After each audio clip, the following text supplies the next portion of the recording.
السلام علیکم ورحمۃ اللہ وبرکاتہ۔ اللہ کی سلامتی رحمت برکت ہو آپ سب پر۔ جیسا کہ ہم نے پچھلی بار دیکھا تھا کہ ہم نے 3 سوال کیے تھے، جو پہلے 2 سوال پورے ہو چکے تھے۔ کیا نبی صلی اللہ علیہ وسلم کے صدقے طفیل میں دنیا بنی ہے نہیں بنی ہے؟ کیا نبی کے صدقے طفیل میں دعا مانگنا جائز ہے نہیں ہے؟ اور تیسرا ہمارا سوال چل رہا تھا، کیا اللہ کے نام کے علاوہ کسی اور کے نام کا ہم کھا سکتے ہیں نہیں کھا سکتے ہیں؟ تو ہماری 2-3 دلیل پوری ہو چکی تھی اور 2 دلیلیں باقی ہیں جو کہ ہم وہ آج پوری کریں گے۔ تو سب سے پہلے ہم نے سورہ بقرہ کی آیت نمبر 173 دیکھ لی تھی، سورہ مائدہ آیت نمبر 3 دیکھ لیا، سورہ انعام آیت نمبر 131 دیکھ لی۔ اب ہم دیکھیں گے آج سورہ انعام آیت نمبر 145۔ تو سورہ انعام 145 میں اللہ تعالیٰ کیا فرما رہے ہیں؟ اعوذ باللہ من الشیطان الرجیم۔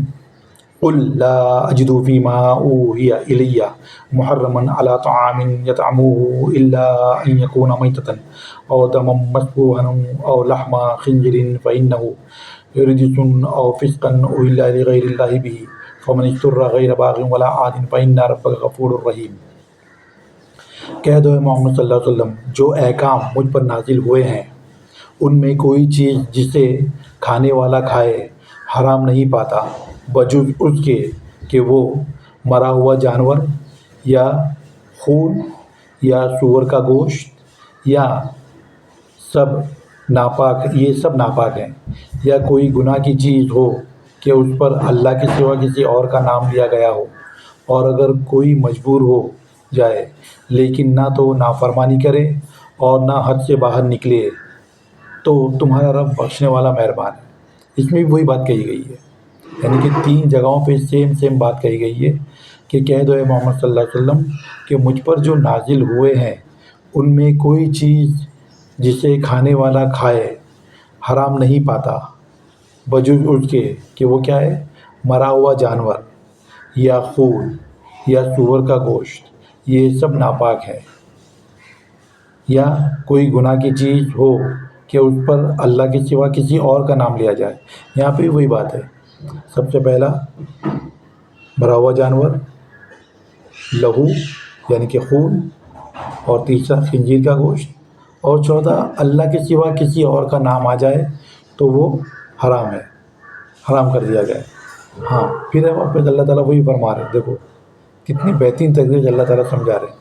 اگر کوئی مجبور ہو، ٹھیک ہے، اگر کوئی مجبور ہو اور اس کو کھانے کو نہ ہو تو اپنی جان بچانے کے لیے جتنا ہو سکے اتنا کھا لے اور حد سے زیادہ نہ بڑھے، اور اگر حد سے زیادہ نہ بڑھے تو اللہ تعالیٰ فرما رہا ہے وہ بخشنے والا ہے اللہ اور مہربان ہے۔ تو اس چیز سے یہ معلوم پڑا ان ساری دلیلوں سے کہ اللہ تعالیٰ کے سوا ہم کسی اور کے نام کا نہیں کھا سکتے، نہ نبی کے نام کا، نہ صحابہ کے نام کا، نہ ولی اللہ کے نام کا۔ نہ ولی اللہ، صحابہ تو سیکنڈ نمبر پہ آئیں گے، لیکن نبی صلی اللہ علیہ وسلم نمبر 1 پہ آتے، ٹھیک ہے۔ تو نبی صلی اللہ علیہ وسلم کے نام کا بھی کھانا جب جائز نہیں ہے تو پھر دوسرے لوگوں کا پھر کھانا کیسے جائز ہو سکتا ہے نا؟ آئیے اب دوسری اور ایک اور دلیل، آخری دلیل دیکھ لیتے ہیں۔ وہ یہ ہے کہ سورہ نحل آیت نمبر 115، سورہ نحل آیت نمبر 115 میں اللہ تعالیٰ کیا فرما رہا ہے دیکھ لیتے ہیں۔ اعوذ باللہ من الشیطان الرجیم، بسم اللہ الرحمن الرحیم۔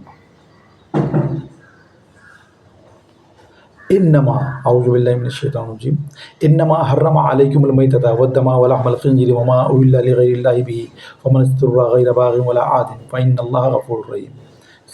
سیم آیت ہے ایک دم۔ ہم قرآن کو ترجمے سے جب پڑھنا شروع کریں گے نا، ہمارے سارے آنکھوں کے پردے، دماغ کے پردے، دلوں کے پردے کھل جائیں گے انشاءاللہ تعالیٰ۔ آپ کو جو لینگویج میں قرآن پڑھنے آتا ہے اس لینگویج میں آپ پڑھیے، جو بھاشا آپ کو آتی ہے، جو بھی زبان آپ کو آتی ہے اس زبان میں آپ پڑھیے، ٹھیک ہے۔ انگلش ہے، ہندی ہے، مراٹھی ہے۔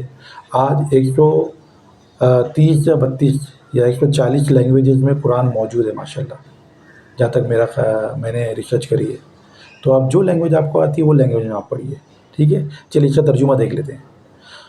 اور اللہ نے تم پر مردار اور لہو اور سور کا گوشت حرام کر دیا ہے، اور جس چیز پر، یہ 3 چیزیں بتا کے اللہ تعالیٰ چوتھی بات میں بتانا چاہ رہا ہے کیونکہ اللہ تعالیٰ کو بھی پتہ تھا کہ لوگ کیا کیا کرنے والے ہیں، چاہے وہ مشرک ہو، کافر ہو، منافق ہو، چاہے کوئی بھی نافرمان ہو، اور جس چیز پر اللہ کے سوا کسی اور کا نام پکارا جائے اس کو بھی، ہاں اگر کوئی لاچار ہو جائے تو بشرط کہ گناہ کرنے والا نہ ہو اور نہ حد سے نکلنے والا ہو، تو اللہ بخشنے والا مہربان ہے۔ تو جیسا کہ میں نے کہا کہ حد سے بڑھنے والا نہ ہو، بس اپنی جان بچانے کے لیے کھا لے تو وہ جائز ہے، اور باقی حالتوں میں آپ اللہ کے نام کے علاوہ کسی اور کے نام کا نہیں کھا سکتے۔ تو امید ہے آپ کو بات سمجھ میں آئی ہوگی، اور اگر کوئی آپ کو فیڈ بیک دینا ہے یا آپ کو کوئی سوال ہے تو آپ کھل کر سکتے ہیں، کوئی یہاں پہ قید نہیں ہے، جس چیز کے بارے میں بھی آپ کو سوال کرنا ہے آپ کر سکتے ہیں۔ جزاک اللہ خیر، السلام علیکم ورحمۃ اللہ وبرکاتہ۔